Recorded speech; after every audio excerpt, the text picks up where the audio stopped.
은혜 받으실 하나님 말씀은 요한복음 18장 1절 한 절의 말씀입니다.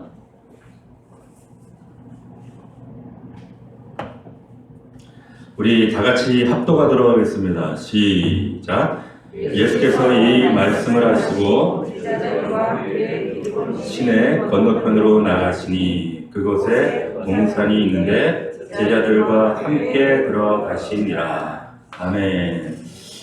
오늘 말씀의 제목이 기드론을 건너라. 한번 따라해 봅시다. 기드론을 건너라. 자, 기드론이 뭐냐면 강 이름입니다. 작은 신의 이름이에요. 기드론을 건너라. 이와 같은 제목으로 하나님의 말씀 함께 은혜를 나누도록 하겠습니다. 오늘 여러분들하고 강 얘기를 좀 하려고 하는데요. 성경에 보면 강이 참 여러 강 이름이 등장하죠. 창세기를 보게 되면 에덴 동산을 하나님께서 창조하셨을 때 에덴 동산을 근원으로 해서 네 줄기의 강줄기, 이 강이 등장하고, 또 이제 조금 지나고 나면 그 출애굽기에 모세를 건져냈던 무슨 강이에요?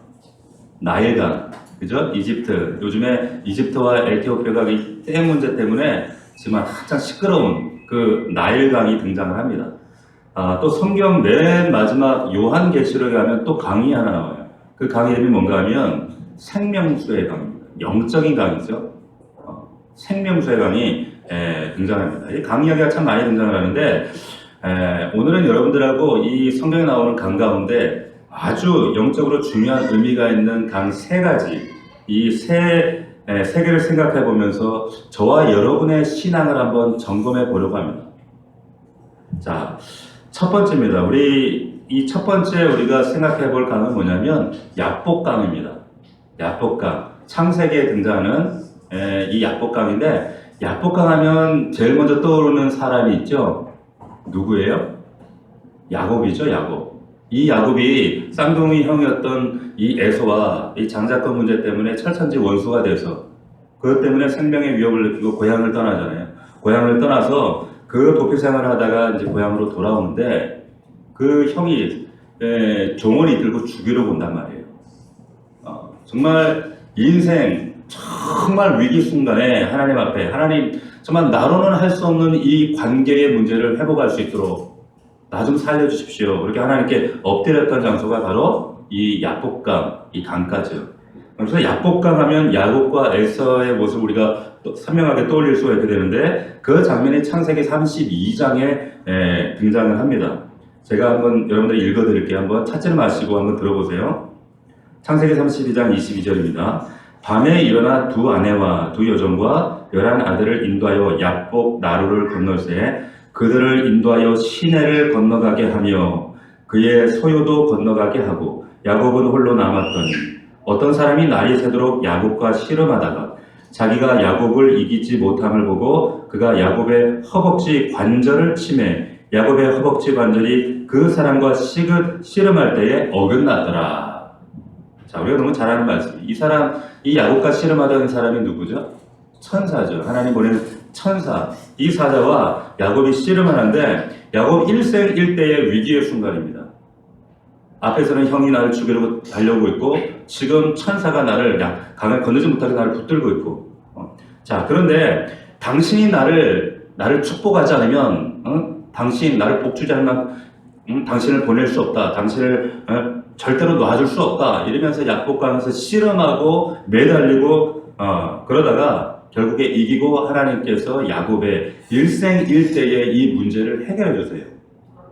자, 그래서 여러분 우리가 이 야복강 하면 우리가 마음에 떠오르는 이미지가 뭐예요? 우리가 기도하면, 우리가 정말 하나님께 간절한 마음으로 매달리고 기도하면 하나님께서 우리들의 문제를 응답해 주시는 곳. 그 야복강의 기적. 그래서 야복강 하면 저와 여러분들에게 참 좋은 이미지가 있죠. 좋은 인상이 있습니다. 우리도 어렵고 힘든 일이 있을 때, 그래서 하나님 앞에 하나님을 붙들고 매달려 기도하게 되면 하나님께서 그래서 우리의 기도에 어려움들을 해결해 주신다라고 하는 그런 믿음을 이 말씀을 통해서 우리가 가지게 되는 거죠. 이 야복강이라고 하는 것은 성경에 보면 야복 시내 혹은 야복 나루 이렇게 표현했는데 저는 성지순례를 가보지 않았지만 갔다 오신 분들 얘기를 들으면 그냥 하나 작은 또랑 같아요. 또랑. 저 화면을 좀 열어주시면 이게 과연 강인가 강이라고 말할 수 있나라고 할 만큼 아주 작은 개천입니다. 이 사진을 보시면 이게 지금 여러분들 보시는 야복 강이에요. 야복 시내. 그 왼편에 보면 사람들이 서 있잖아요. 사람들 크기와 이렇게 비교를 해보면 이게 강이라고 하기에는 참 그냥 어릴 때 우리가 가지 잡고 놀던 그런 개천처럼 이렇게 보여지는데 충격적인 얘기를 드리면 이게 지금 비가 많이 왔을 때 모습입니다. 그러니까 굉장히 강폭이 좁은 데도 있고 넓은 데도 있고 그래요. 동네에 흐르는 시내 같은데 이스라엘에 가보게 되면 와디라고 해서 이 와디가 뭐냐면 물이 흐르지 않는 계곡이 있어요. 물이 흐르지 않는 말하자면 이게 와디 같은 데입니다. 그래서 지금 비가 내렸기 때문에 이 정도인데 평상시 경기 때는 거의 물이 없는 와디, 와디에 가까운 그런 계곡이다 이렇게 보시면 됩니다. 자, 이게 지금 이제 성지순례하는 목사님들 찍은 사진인데 야복강이에요. 그러니까 이게 뭐 우리나라 저 어디 안양천쯤 될까? 안양천? 예. 가까운 용인만 가도 이런 천 얼마든지 있죠. 근데 강이라고 부르는 거죠. 이 야복강. 그러니까 누구나 애들도 건널 수 있는 그런 강이다. 그 성지순례 갔다 오신 어떤 그 목사님이 그 강을 지나가는데 그 가이드하는 목사님이 얘기 안 해줬으면 쿡 찌르면서 그러더라는 거예요. 목사님 이게 야복강이에요. 예? 그럴 만큼 그냥 너무나도 흔한 동네 개천 같은 그런 강이었다는 거예요. 그 정도로 작은 강입니다. 자, 여기에서 이 야복강에서 하나님의 사람 야곱이 이제 천사하고 씨름하면서 자신의 문제를 해결받고 그리고 하나님으로부터 이제 새로운 이름을 명명받는 자리가 바로 이 야복강이죠. 이 야복강 하면 우리가 떠오르게 되는 이 생각, 신앙적으로 어떤 느낌이 드는가 하면 이제 하나님을 알게 되고 그래서 하나님을 이제 의지하기 시작하고 하나님 붙들고 그리고 힘들 때 어려울 때마다 그래서 그 하나님 앞에 나아가서 간구하는 자리, 응답받았던 자리, 하나님을 처음 만났던 자리, 그래서 야복강 이런 기억을 우리가 가질 수 있게 되는 거죠. 그래서 영적으로 우리가 그런 어떤 바램을 가져. 나에게도 이런 야복강 같은 이런 은혜의 강이 있으면 좋겠다. 이런 은혜를 체험했으면 좋겠다. 그래서 힘들고 어려울 때마다 하나님을 찾게 되고 의지하게 되고 하나님 붙들어서 내 삶의 문제들을 공감들을 해결받을 수 있는 그 야복강 같은 그러한 곳. 이런 것이 나에게 늘 있었으면 좋겠다라고 하는 그런 마음을 갖게 됩니다. 자, 두 번째 우리가 이제 생각할 강이 있는데 요단강입니다. 요단강. 요단강은 이제 좀 강 같은 강이에요. 강다운 그런 강입니다. 그런데 요단강이라고 하는 의미는 뭐냐면 단에서부터 흐르는 강이다 이런 뜻이에요. 요단강이라는 말은 단에서부터 흐르는 강이다 이런 뜻입니다. 그래서 이 북쪽에서부터 남쪽까지 그러니까 우리가 떠오르는 이미지는 이 갈릴리 호수에서 요단강 그리고 사해까지 이렇게 이어져 있거든요. 그러니까 요 갈릴리에서 내려오는 그런 강 이렇게 생각하는데 사실은 갈릴리가 아니라 훨씬 더 위쪽 단이라는 지역에서부터 흘러내려오는 거예요. 이스라엘 지형을 여러분 그 북쪽의 끝이 어디냐면 단이라고 하는 지역, 그리고 남쪽의 끝이 어디냐? 브엘세바입니다. 그래서 단에서부터 브엘세바까지 성경은 그런 말씀 나오거든요. 그래서 그 남과 북을 종단해서 흐르는 강이 바로 요단강이다. 요단강이다. 이런 말씀을 드릴 수가 있는 거죠. 우리가 근데 요단강 하면 또 제일 먼저 떠오르는 생각 어떤 생각이 떠오르죠? 예수님께서 세례 받으신 곳. 예수님께서 여기서 세례 받으셨지. 우리가 이런 기억을 가지고 있죠. 예수님께서 공생애를 시작하실 때 요단강에서 세례 요한으로부터 이제 세례를 받으시고 본격적인 사역을 시작하시는 거죠. 그래서 우리가 이 요단강 하면 예수님이 세례 받으신 곳 이런 생각을 제일 먼저 떠올리지만 그 이전에 요단강 하면 아주 중요한 사건이 하나 있었습니다. 그 사건이 뭘까요? 뭐예요? 여러분, 이스라엘 백성들이 출애굽 이집트에서 나오고 나서 40년 동안 모세의 인도로 이제 40년 광야 생활하는데 하나님께서 7일이면 갈 수 있는, 늦어도 보름이면 갈 수 있는 그 길을 40년 동안 광야에서 계속 똑같은 길을 반복해서 돌리셨어요. 왜? 애굽이라고 하는 이방 나라 그 세상의 가치관, 생각, 그 더러운 것들, 이런 것들을 털어버리고 씻어버리고 하나님 나라의 새로운 가치관으로 훈련시키기 위해서 계속 40년 동안 돌리셨다는 거예요. 그러다가 이제 마지막 가나안을 앞에 두고 마지막 관문으로 이제 그 길을 통과해야 되는데 그 관문이 뭐였습니까? 바로 요단강이었어요. 요단강. 그래서 그 마지막 바로 그 요단강을 건너는 것이 최종 관문이었는데 아까도 얘기했지만 이 요단강은 비교적 강 같은 강이에요. 자, 이렇게 생겼어요. 자, 요단강입니다. 아까보다 좀 수량이 풍성하죠? 그런데 그렇게 또 크지는 않아요.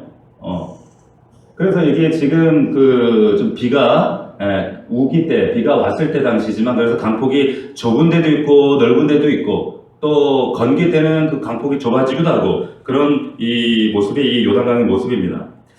우리가 지금 우리는 강 그러면 한강, 한탄강, 금강, 이렇게 큰 강을 떠올리니까 강하니까 아예 시시하다 이러지만은 이 이스라엘에서는 이게 이 요단강 굉장히 큰 강에 속하는 그런 강입니다. 사람이 건너기엔 좀 쉽지 않아요. 못 건널 것도 없지만 또 아이들까지 건너기에는 마냥 그렇게 쉬운 그런 강은 아닙니다. 근데 여기서 예수님께서 세례를 받으시는 거죠. 자, 여기가 이제 세례받는 요단강에서 아마도 예수님께서 세례를 받으셨다라고 추정되어지는 거기 장소에서 지금 사람들이 대부분 이제 성지순례하는 분들이에요. 그래서 이제 세례를 받는 장면인데 여기서 지금 이제 세례를 받으시는 거죠. 저는 이제 바람이 저도 아직 성지순례를 못 가봤어요. 근데 우리 꼭 이제 코로나가 끝나고 또 우리에게 하나님 은혜를 주시면 우리 성도들하고 좀 계라도 들어가지고 그래서 나중에 여기를 좀 가가지고 좀 같이 여러분들 우리 성도들 다시 좀 이렇게 세례가 아니라 침례를 좀 경험해 보고 싶어요. 저는 세례도 받았고 침례도 받았습니다. 세례는 물만 뿌리잖아요. 근데 침례는 사실은 예수님도 침례를 받으신 거예요. 더 본질적인 건 침례가 맞습니다. 물에 잠길 때 나 죽었습니다. 그리고 나올 때요. 주님과 함께 살았습니다. 이 감격은요. 경험해본 사람만 알아요. 근데 예수님께서 저기서 침례를 받으신 저 자리에서 우리가 만약에 우리 성도들과 함께 침례를 받는다 그러면 얼마나 감격스럽겠어요. 그런 날이 속히 올 수 있기를 우리 기도합시다. 이게 바로 여기에요. 지금 앞에 보시면 쇠기둥 같이 이렇게 쇠가 펜스가 이렇게 되어 있죠. 저거는 이제 저길 넘어가면 당신 익수합니다, 사고랍니다. 그런 의미로 있는 게 아니라 저게 국경선입니다. 그래서 이쪽은 이스라엘이고 넘어가면 요르단이 되는 거예요. 요르단이 됩니다. 자, 그래서 지금 저게 요단강인데 여기 보시면 이게 침례하는 장면이에요. 이게 들어갈 때인지 나올 때인지 잘 모르겠는데 내가 보기에는 나올 때 같아. 나오면서 아마 할렐루야 이러는 거 아닌가 싶은데 굉장히 큰 의미가 있죠. 그 2000년 전에 예수님께서 자신의 몸을 담그셨던 물에 받으셨던 그 침례를 경험한다. 이거 참 영적으로나 여러 가지 신앙적으로 큰 의미가 있지 않나 싶습니다. 자, 다시 옛날로 돌아가서 이스라엘 백성들이 지금 하나님이 준비하신 가나안 땅으로 마지막 관문을 통과하기 위해서 이제 요단강 건너는 거예요. 근데 이스라엘 백성들에게 요단강 우습죠. 왜? 옛날에 한번 건너봤거든. 홍해를. 그러니까 이 요단강도 이 강쯤이야 우습단 말이에요. 자, 그런데 또 아이들까지 데리고 가축 데리고 그냥 쉽게 건너기에는 또 만만하지 않아요. 그럴 때 그 여호수아에 보면은 어떻게 이 강을 건너는가? 제사장들이 먼저 법궤를 맵니다. 그리고 발로 요단강을 밟아요. 밟을 때 물이 말라버리는 사건이 나타나요. 자, 그 말씀을 여호수아 3장 17절에 나오는데 제가 읽어드립니다. 한번 들어보세요. 요단이 곡식 거두는 시기에는 항상 언덕에 넘치더라. 예, 곡식 거두는 시기에 이게 이때 물이 넘쳤다는 거예요. 궤를 맨 자들이 요단의 이름에 궤를 맨 제사장들의 발이 물가에 잠기자 곧 위에서부터 흘러내리던 물이 그쳐서 사르단에 가까운 매우 멀리 있는 아담 성읍 변두리에 일어나 한 곳에 쌓이고 물이 한 곳에 쌓여버린 거예요. 아라바의 바다 여매로 향하여 흘러가는 물은 온전히 끊어짐에 백성이 여리고 앞으로 바로 건널세. 여호와의 언약궤를 맨 제사장들은 요단 가운데 마른 땅에 굳게 섰고 그 모든 백성이 요단 건너기를 마칠 때까지 모든 이스라엘은 그 마른 땅으로 건너갔더라. 아멘. 아멘이십니까? 아멘. 보세요. 이게 마지막 강을 통과하는 이스라엘 백성들의 모습이에요. 여기 굉장히 중요한 상징적인 의미가 있습니다. 맨 앞에 이스라엘 백성들이 마른 땅을 밟고 지나가기 전에 맨 앞에 누가 서 있었어요? 제사장이 덮개를 메고, 덮개 안에는 뭐가 들어있었습니까? 하나님의 말씀. 하나님의 말씀이 들어가 있었어요. 자, 말씀, 덮개가 들어가 있었어요. 그래서 덮개가 이스라엘 백성들 앞서서 요단강을 밟고 있을 때 마른 땅처럼 그 강이 말라버리고 그 마른 땅을 백성들이 지나갔다. 라고 하는 거예요. 이 상징적인 의미가 영적으로 우리에게 말씀하시고자 하는 게 뭔가, 여러분, 가나안 땅이라고 하는 것은 어떤 것입니까? 하나님이 약속하신 땅이에요. 하나님의 나라의 상징입니다. 그런데 여기는 어떤 곳인가? 하나님의 말씀이 통치하는 곳이에요. 하나님의 말씀만 다스리는 곳이에요. 하나님의 식과 하나님의 나라의 법과 하나님 말씀만이 다스리는 땅. 그 땅으로 내가 너희를 인도하는 거야. 그로 너희는 하나님의 말씀만 지배되어지는 그곳에서 말씀으로만 살아야 돼. 라고 말씀하시는 거예요. 하나님께서 이스라엘 백성들을 40년 동안이나 어처구니 없는 그 길을 반복하셔요. 왜 그랬어요? 애굽의 가치관, 세상의 가치관, 이 우상에 찌들어 있는 그 강팍한 세상 가치관, 그들을 그 생각 가치관들을 떨쳐버리도록 훈련시키시고 훈련을 하시고 마지막 관문 앞에 딱 섰어요. 그리고 이제 말씀하시니 여기서부터는 더 이상 애굽에서 살던 방식으로 살면 안 돼. 이게 그리스도인이에요. 여기서부터는 그렇게 살면 안 돼. 여기서는 이제 애굽 세상 가치관이 아니라 하나님의 말씀의 가치관, 하나님 법과 식으로 살아가야 돼. 하나님 말씀이 너희들을 인도하시고 통치하시고 이제 다스리며 살게 될 거야. 말씀하시는 거예요. 그게 마지막 관문이었다는 거예요. 아멘이십니까? 이게 요단강을 건넌다라고 하는 의미라는 거예요. 이 요단강. 그래서 하나님의 법이 통치하는 것으로 이제 그리스도인인 우리가 들어간다. 이런 영적인 의미로 해석할 수 있다라고 합니다.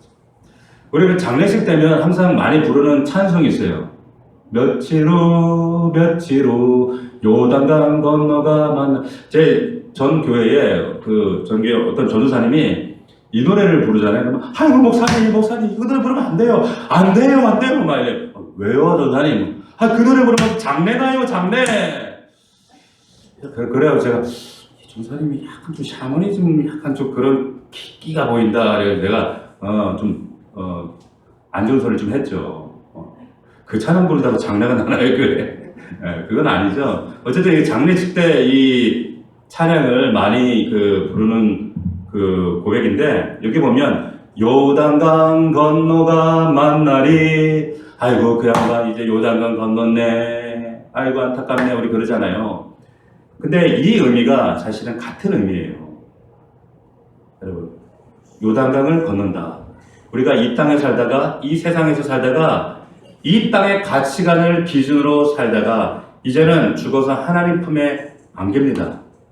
하나님 나라에 입성합니다. 그러면 우리가 그 천국에 들어갈 때는, 이제는 우리가 이제 요단강을 건넌다라고 얘기하잖아요. 그때부터는 이제는 하나님 나라의 식과 하나님 말씀으로만 삽니다. 이런 의미예요. 그렇기 때문에 우리가 이 찬양을 부르는 거예요.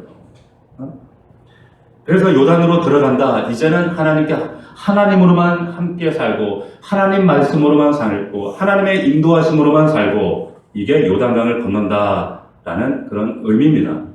그래서 저와 여러분들에게도 이 요단강을 건넌다라고 하는 이 신앙적 의미는 뭐냐? 하나님, 이제는 세상 가치관, 세상식 방식으로 그것으로 살지 않겠습니다. 오직 나는 하나님의 말씀대로 살겠습니다. 하나님 말씀만이 나의 기준으로 삼고 살겠습니다. 내가 비록 이 땅에 발붙이고 살아가지만 이 세상의 기준과 가치관이 나를 지배하는 것이 아니라 하나님, 어떻게 보면 참 무모해 보이지만 이 말씀을 내 삶의 기준으로 삼고 이 말씀만 따라가겠습니다 라고 하는 것이, 이게 바로 우리의 이 요단강을 건넌다라고 하는 신앙 고백이랍니다. 여러분, 이 고백하고 계십니까? 이 고백이 저와 여러분들의 고백이 될 수 있기를 주의 이름으로 축원합니다. 그래서 요단강을 건넙니다. 이제는 하나님의 법과 식으로 말씀대로만 살겠습니다 라고 하는 신앙 고백이 담겨져 있는 겁니다. 자, 마지막 세 번째 하나 더 말씀드리면, 마지막으로 우리가 살펴볼 강은 뭐냐? 오늘 우리 본문에서 읽었던 바로 기드론 시내, 기드론 강입니다. 야복강을 강이라고도 하고 시내라고도 하고 나라라고 얘기하는 것처럼 이 기드론도 강일 때도 있고 시내일 때도 있어요. 자, 이 기드론 강은 어떤 강이냐 하면, 예수님께서 최후의 만찬을 제자들과 함께 하시고 그 마지막 날 밤에, 그리고 그 저녁을 다 마치시고 저녁 식사 자리를 이제 그 자리에서 일어나셔서 나가시죠. 어디로 가세요? 예루살렘 건너편에 겟세마네 동산, 감남산 겟세마네 동산에 기도하러 가시는 거예요. 그날 그렇게 기도하시러 이제 가셔서 이제 로마 병정들과 그 대제사장들이 보낸 하솔들에 의해서 이제 체포당하시고 끌려가서 고난받고 십자가에 매달려 죽으시는 거예요. 자, 그날 밤에 예루살렘에서 감람산으로 건너갔던 그 강 시내가 바로 기드론 시내입니다. 자, 오늘 말씀 다시 한번 보세요.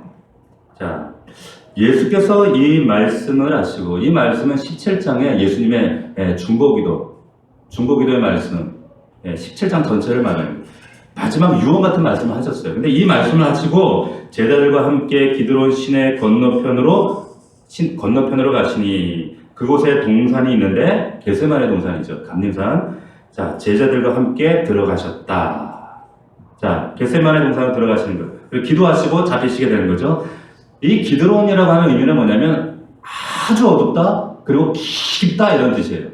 근데 실제로 아주 어둡고 깊어요. 자, 한번 지도를 보시면, 자, 요거는 이제 모형입니다. 근데 왜 요걸 좀 쉽게 좀 더 선명하게 보이면 좋을 텐데, 요거는 그 요즘의 모습이 아니라 솔로몬 시대, 다윗 시대 때의 그 모형입니다. 그런데 가운데가 솔로몬 이 성전이고요. 왼편이 이제 그 솔로몬의 이 예루살렘 성전이고, 저 위에가 모리아 산이 보이고 있고요. 이제 그 오른편가 이제 경사져서, 지금 이게 우리 눈에 좀 완만하게 보이지만 이 오른편에 있는 것이 바로 기드론 밸리에 되어 있어요. 기드론 계곡. 근데 강처럼 안 보여요. 그냥 마른 계곡입니다. 마른 계곡. 근데 비가 오면 저기에 물도 차기도 하는 거죠. 자, 예루살렘은 여러분들이 아시는 것처럼 산악 지역입니다. 그래서 해발이 약 한 800m 되는, 800m, 지금 우리 눈으로는 안 높아 보이지만 이게 800m 높이에요. 여러분, 800m 높이면 어느 정도인지 아세요? 북한산이 800m가 좀 넘어요. 예루살렘 그 성읍이 북한산 위에 있는 거예요, 지금. 그 높이, 그 아래, 그러니까 얼마나 경사가 가파르겠습니까? 그 오른쪽 깊이 있는 거죠. 그 골짜기 오른쪽, 넘어가면 이제 뭐가 있느냐? 바로 감람산이 있습니다. 예수께서 마지막 기도, 피를 쏟고 눈물로 정말 하나님께 간구했던 그 산, 이 골짜기를 건너서 그곳으로 가시는 거죠. 자, 요즘 사진 한번 보여드릴게요. 자, 요게 요즘에 찍은 사진인데, 이게 지금 어디서 찍은 그 모습이냐면, 지금 감람산 쪽에서 찍은 사진입니다. 우리 정해등 사님 가보셨죠, 여기요? 그죠? 감람산 쪽에 좀 바라보는 저 건너편이 예루살렘이에요. 저 노란색 이 부분이, 노란색 부분이 지금 그 황금 돔 사원이고, 통곡의 벽이 보이고, 지금 아래에 보시는 이 부분이 지금 감람산 부분인데, 이 석관, 묘지, 지금 대부분 묘지로 형성되어 있습니다. 그리고 아래가 이게 다 석관들이에요. 석관들. 그러니까 예루살렘과 감람산 요 아래 사이, 요 사이가 여러분 지금 이제 기드론 시내가 지나가고 있는 거죠. 기드론 시내예요. 그러니까 요즘 이 기드론 시내를 지금 요즘 사진을 보여드리면 이렇게 된 거예요. 자, 맨 왼쪽에 지금 차들이 다니는데 저기 지금 길이 닦여 있어요. 길이 닦여 있는데 여기를 기드론 시내라고 하는 거예요. 자, 이게 그리고 오른편이 지금 이제 감람산이 되는 거죠. 진짜 친절하게도 설명한다, 그죠? 네. 자, 그래서 지금 예수님께서 마지막 밤에 예루살렘에서 이 기드론 시내를 건너서 감람산에 가셔서 땀방울이 핏방울 되도록 자신의 영혼과 정말 자신이 살려야 될 영혼들을 위해서 계속의 그 사명을 완수하기 위해서 기도하시는 감람산이 나오는 거예요. 여기서 우리가 한 가지 생각해 볼 게 뭐냐면 당시에 예수님이 지금 이 기드론 시내를 건널 때 여러분 어떤 마음으로 기드론 시내 이 강을 건너셨을까요? 어떤 마음으로 기드론 시내를 건너셨을까요? 여러분 성경에 보면 그때가 6월절 축제 기간이다 이렇게 돼 있어요. 6월절 제사하는 기간. 그러니까 이스라엘 백성들 유대인들이 1년 동안 기다리던 날. 그래서 이날만큼은 아마 한 100만 명 가까운 사람들이 모여서 수많은 사람들이 인파가 모여서 하나님께 제사하기 위해서 양과 염소와 그리고 소를 끌고 와서 하나님께 제사 드리고 축제로 또 고기를 나눠 먹고 했던 그 6월절 기간이 이때 예수님이 그 기드론 시내를 건넜던 그날 밤인데 우리가 상상해 볼 수 있는 것은 그때 얼마나 많은 사람들의 인파와 동물과 그러니까 적막한 시간 혼자 기도하겠다 산에 가신 게 아니라 이때 굉장히 이 예루살렘 시내와 이 감람산 주변 시내가 시끄러웠다는 거예요. 굉장히 시끄러웠습니다. 6월절 절기였기 때문에. 그래서 이제 감람산으로 넘어가시기 위해서 기드론 시내를 건너는데 그때 이 시내가요 보통 시내, 이 기드론 시내와 아주 달랐습니다. 뭐가 달랐을까요? 그냥 물이 흐르는 게 아니라요 예루살렘 성전에서 지금 양 잡고 염소 잡고 소 잡고 이 희생제물에 핏물이 흐르고 있었어요. 핏빛이었습니다. 평상시에 기도는 시내가 아니라 물이 그냥 핏물로 흐르고 있었다는 거예요. 그러니까 얼마나 참 그 피 냄새와 밤이지만 그 피를 바라보면서 많은 참 상념들이 빠지겠죠. 여러분 요즘에는 6월절 제사를 드릴까요? 안 드릴까요? 드릴까요? 안 드릴까요? 요즘 드립니다. 그런데 지금 예루살렘은 현대화되어 있고 지금 뭐 도시화되어 있어가지고 안 드리고 지금 전통적인 유대인들이 거의 사라졌어요. 그런데 오늘날에도 사마리아 지역의 유대인들이 1년에 한 번씩 6월절 축제를 보내는데 그때 양과 소와 염소를 잡고 이 6월절 제사를 시연을 합니다. 이때 전 세계 관광객들과 유대인들이 모이는데 어마어마하게 붐벼요. 갔다 오신 목사님 얘기예요. 자, 그 장면인데 요거는 기드론 시내 상류입니다. 지금 말라있지만 기드론 상류는 또 이렇게 물이 흘러요. 자, 요게 이제 사마리아, 그리심산 근처에 사마리아에서 이제 지금 6월절 제사 시연을 하는 장면인데 그렇게 사람들이 많이 모여요. 이거 많이 모인 것도 아니에요. 실제 그 2000년 전에 비하면 이렇게 모여서 제사를 드리기 위해서 1년 동안 준비한 6월절 양과 염소와 소를 이제 잡아 드리는데 보세요. 얼마나 참 인산인해 복잡하고 시끄럽고 우리가 쉽게 상상해 볼 수가 있습니다. 이 예루살렘 성전 뜰에서 도대체 얼마나 많은 양과 염소와 소를 잡았을까? 얼마나 많은 사람들이 모였을까? 그런데 요세푸스라고 하는 유대인 역사가가 있습니다. 이번에 역사 기록이 오늘날에도 남아있는 아주 중요한 역사적 사료인데 이 요세푸라는 사람 기술가가 예수님 당시에 그 6월절 때 잡은 그 6월절 기간 동안 하나님께 드려진 이 제물의 양이 얼마나 되는가 기술해놨는데 무려 양과 소와 염소가 25만 마리라는 거예요. 25만 마리.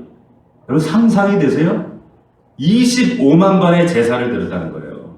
지금 이 사람들이 그때만큼은 아니지만 이때도 이 기간 사마리아 기간대도 그 실제로 수천 수만의 지금 양과 소를 잡거든요. 25만 만에 그 제사를 드린다. 얼마나 번잡하고 얼마나 시끄럽고 아비규환이죠. 자, 보세요. 실제로 지금 사마리아 그 6월절 때 양을 잡는 유대인의 모습입니다. 그리고 보세요. 양이 한두 마리가 아니죠. 그러면 저 내장을 끄집어내서 이 양을 어떻게 씻는단 말이에요. 그리고 물에 씻어내요. 씻어 흘려보내는데, 여러분 이 양들을 씻어버릴 때 실제로 어떤 장면이 연출되는가? 여러분 보세요. 이게 시내인데, 여러분 보실 때 이게 황토 빛깔로 보이지만 이게 황토물이 아니라 이게 핏물이에요. 핏물. 이 사진은 어렵게 구한 거예요. 이게 핏물이에요. 이게 지금 우리 화면으로는 잘 이게 선명하게 안 보이는데, 좀 더 이렇게 화질이 선명한 걸 보면, 이게 핏물이 흘러간다는 게, 상상이 안 될 정도로 참, 그리고 갔다 오시면 얘기하는 그 비린내가 진동을 한다는 거예요. 진동을. 이 핏물이 흘러가는 거예요. 얼마나 많은 양과 염소. 근데 당시에 예수님 당시에는 더 많은 양과 염소와 소를 잡았을 텐데, 얼마나 끔찍했겠어요. 자, 우리가 지금도 충분히 상상해 볼 수가 있는 겁니다. 6월절 절기에 그 복잡한 25만 번의 제사를 드리는 그 제사의 현장을 뒤로하고 지금 그 피를 성전에 뿌리고 피가 낭자한 그곳에, 근데 예수님께서 그 마지막 밤에 마지막 사명을 완수하기 위해서 이제 예루살렘 거기서 나와서 기드론 시내를 건너 감람산으로 넘어가는데, 여러분 그 기드론을 흐르고 있던 물이 무슨 색깔이었을까? 우리가 상상할 수가 있는 거죠. 예수님이 그 기드론 시내를 건너면서 지금 어떤 생각을 하시는가? 무슨 생각에 빠지셨을까? 그 시내를 건너면서 십자가를 생각하시고, 죽음을 생각하시고, 피 흘림을 생각하시고, 그리고 대속을 생각하시고, 그리고 이로 인해서 새롭게 태어날, 새롭게 살아나게 될 새로운 생명들을 기대하시면서 그 핏물을 바라보시면서 건너가신 거예요. 그럼 그렇기 때문에 이 기드론 시내, 아까도 말씀드렸지만 이게 어둡다라는 그런 의미도 있지만, 이 의미 가운데 이 말은 예수 그리스도의 죽음도, 그 죽음, 어두운 그 죽음의 의미도 내포하고 있다라고 하는 거죠. 성육신 하셨어요. 창조주이신 하나님이 이 땅에 육신의 옷을 입고 저와 여러분을 위해서, 2000년 전에 그 사람들이 아니라 지금 오늘 여러분과 저를 위해서 이 땅에 내려오셔서 성육신 하시고 낮아지고 죽고 희생하시고 피 흘리셔서 고난당하시는 어린 양의 모습, 그 기드론 시내를 건너서 기도하시다가 저와 여러분들 위해서 잡히시고 죽으시고 정말 어린 양의 모습으로 저 모습으로 죽으신 거예요. 이게 기드론 시내에 담겨져 있는 의미입니다. 성경에 보면 이 기드론 시내는 거룩한 곳이다, 이렇게 예레미야 31장에 얘기돼요. 왜 그래요? 피가 흐르기 때문입니다. 희생했기 때문에. 자, 예레미야 31장 40절 말씀입니다. 제사를 드리고 난 다음에 말씀이에요. 시체와 제의 모든 골짜기와 기드론 시내에 이르는 모든 고지 곧 동쪽 마문의 모퉁이에 이르기까지 여호와의 거룩한 곳이니라. 영원히 다시는 뽑거나 전복하지 못할 것이다. 왜? 피가 흐르기 때문에. 피가 흐르기 때문에. 이곳은 기드론 시내, 이곳은 하나님의 거룩한 곳이다. 피 흘림과 희생과 대속과 고통과 아픔, 정말 낮아짐의 성신의 극치가 있는 곳이기 때문에 죽음의 길, 희생의 길이지만 이로 인해서 새로운 생명의 역사가, 이 부활의 생명이 탄생할 줄 누가 알았겠어요? 그 은혜가 있다는 거죠. 자, 여기까지 지금 여러분들하고 야복강, 그리고 요단강, 그리고 기드론강, 기드론 시내, 우리가 이 세 가지 강의 모습과 그 의미를 우리가 영적으로 한번 살펴봤습니다. 우리가 지금 제일 먼저 생각해 봐야 될 게 뭔가 하면, 나는 지금 오늘날 현재 나는 어느 강을 건너고 있는가 라고 하는 거예요. 나는 현재 나의 모습은, 나의 신앙적인 위치는 어디에 위치하고 있는가? 나는 지금 어느 강을 건너고 있는가?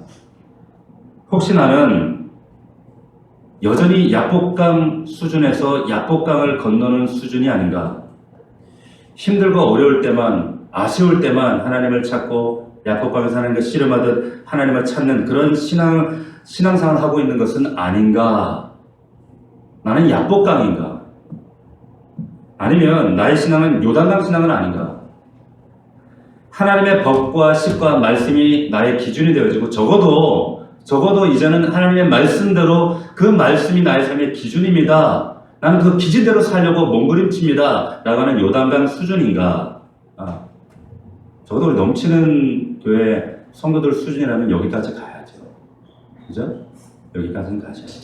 적어도 목자라면 우리 여기까지는 가야죠. 그죠? 네.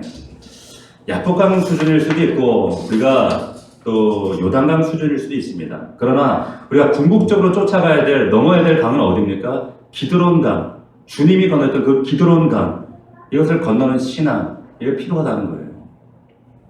내가 더 희생하고 더 성육신하고 더 낮아지고 더 하나님 앞에 나 자신을 내어버려서 나를 피 흘리고 내가 내어버림으로 이뤄내서 생각지도 못했던 수많은 생명이 태어나고 변화받고 살아나는 이 놀라운 역사. 이 강이 어딥니까? 이게 신앙적으로 기드론 강이라는 거예요. 이 기드론 강. 여러분, 한 번 예배드리고 한 번 우리가 회심했다고 해서 우리가 이 수준까지, 이 기드론 강까지 여러분 우리가 건널 수 없습니다. 쉽게 여기까지 다다를 수 없어요. 그러나 여러분 우리가 그 길을 단번에 갈 수는 없지만 우리가 신앙생활을 10년 하고 어떤 이유에서든지 뭐 아내 때문이든 남편 때문이든 부모님 때문이든 모태신앙 때문이든 그 오랜 생활 신앙생활을 하는데 여전히 나의 신앙 상태가 야복강을 건너는 그 신앙생활 수준으로 머물러 있다라고 한다면 이것보다 참 안타깝고 부끄러운 일은 없겠죠. 여전히 이 야복강 가운데서 만족하고 있다면, 우리의 발걸음을 옮기지 못하고 있다면 얼마나 우리가 참 안타깝겠어요. 오늘 여러분들이 그러나 이 말씀, 우리가 이 세 가지 강의 이미지를 여러분들 머리 가운데 깊이 새겨두실 필요가 있습니다. 그리고 한 주간 동안 좀 묵상하시면 좋겠어요. 나는 지금 어느 강에 와 있는가? 너무 욕심내실 필요는 없어요. 왜냐하면 우리가 평생 신앙생활을 하는 가운데 각자가 다 달라요. 부르심도 다르고 체험도 다르고 또 말씀을 알고 있는 수준도 다르고. 그러나 여러분, 간절히 여러분들에게 당부드리고 싶은 건 뭐냐면, 오늘 내가 지금까지 하나님을 내가 잘 몰랐다, 하나님하고 온전히 관계하지 못했다라고 한다면 이제 오늘부터는 한 걸음만 더 내딛어 보시는 거예요. 그래서 이제는 하나님, 내가 하나님 앞에 이제 하나님을 좀 붙들고 매달리고 내 삶의 어려움과 고통 가운데 이 야복강의 은혜를 한번 경험했으면 좋겠습니다. 한 걸음만 더 나가시면 돼요. 그리고 지금 내 수준이 야복강에 있다면 또 한 걸음만 더 나가시면 돼요. 이제 이 야복강에 머무는 것이 아니라, 이제 문제 해결에만 급급하는 것이 아니라 한 걸음만 더 나가서 요단강을 건너는, 그래서 하나님의 십과 말씀이 내 삶의 기준이 되어지고, 그래서 이 말씀이 나를 이끌어가는, 이때부터는 신앙생활을 하는 것이 아니라 신앙생활이 되어지는 거예요. 이 요단강을 건널 때부터. 그래서 여러분들 한 걸음만 더 나가시면 돼요. 자, 내가 지금 요단강에 있으신 분들은 여기서 만족하지 말고 어떻게 해요? 또 한 걸음만 더 내딛으면 되는 거예요. 그래서 이제 기드론 시내를 향해서, 주님이 마지막 그 밤에 건너셨던, 감림산을 향해서 건너셨던 그 기드론 시내, 그래서 내가 주님처럼 더 성육신하고 더 부인하고 더 낮아지고 철저히 더 주님 앞에 나를 굴복시켜서 이제 나를 위한 신앙이 아니라 주님을 위해서, 그리고 나의 희생과 죽음을 통해서 또 다른 생명이 이제 날 수 있는 이 놀라운 생명의 역사를 위해서 여러분들이 기드론 시내를 건너갈 수 있게 되기를 주님의 이름으로 축복합니다. 여기까지 가셔야 돼요. 여기까지 가는 것이 우리가 주님 앞에 결단하고 다짐해야 될 우리 믿음의 고백입니다. 우리가 이번 한 주간 동안 세 강을 여러분들이 묵상해 봅니다. 야복강, 요단강, 그리고 마지막 뭐라고요? 기드론 시내, 기드론강. 하나님, 나의 신앙적, 영적인 위치는 어디에 있습니까? 하나님, 나는 지금 어떤 강을 건너고 있습니까? 다시 한번 여러분들이 돌아보고 정말 주님 앞에서 우리가 주님이 건너셨던 그 기드론까지 다다를 수 있는 저와 여러분들이 될 수 있기를 주의 이름으로 축복합니다. 기도합시다. 우리 1분간만 기도합시다. 하나님, 나는 야복강에 있습니까? 야곱처럼 내 삶의 위기에 아픔, 내 아쉬움이 있을 때만 하나님을 찾는, 그래서 그 문제가 해결되기만을 바랐던 그 야복강의 수준이라면 이제 한 걸음만 더 나가기를 원합니다. 요단으로 나가기를 원합니다. 하나님의 말씀과 식이 내 삶의 기준이 되어지기 원합니다. 사람의 기준, 세상의 기준이 아니라 하나님의 말씀이 다스리는 그 가나안으로 들어가겠습니다. 기드론으로 건너겠습니다. 기드론을 건너기를 원합니다. 주님이 건너셨던 낮아짐과 희생과 죽으심과 자기 부인의 그 시내를 건너길 원합니다. 아버지 도와주십시오. 아버지 도와주십시오. 나의 신앙적 위치가 어디에 있습니까?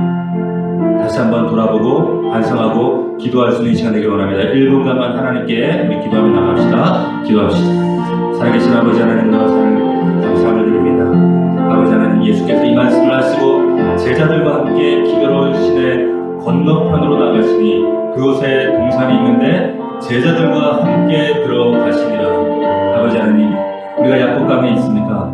하나님, 그 야복강, 우리의 삶의 어려움과 곤고함과 아픔까지 해결하시는 그 야곱의 문제를 해결하시고 야곱을 만나주셨던 그 야복강의 하나님을 아버지 하나님 만나기 원합니다. 또한 요단강, 아버지 하나님, 그 요단강의 그 은혜를 경험하기 원합니다. 이제 애굽의 방식과 애굽의 식과 애굽의 가치관이 아니라 하나님 나라 말씀이 절대적인 기준이 되어서 하나님의 식과 말씀으로만 살겠습니다.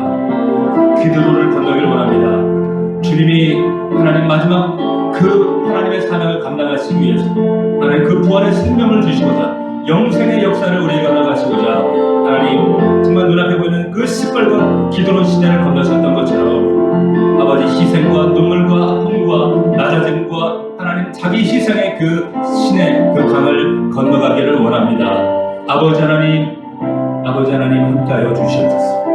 우리 사랑하는 성도들이 이 믿음의 발걸음을 한 걸음 한 걸음 내디딜 때마다 하나님 붙드시고 축복하여 주시옵시고 하나님 궁극적인 그 기드론까지 다다를 수 있는 우리 믿음의 종들이 될 수 있도록 축복하옵소서. 감사합니다. 예수 그리스도.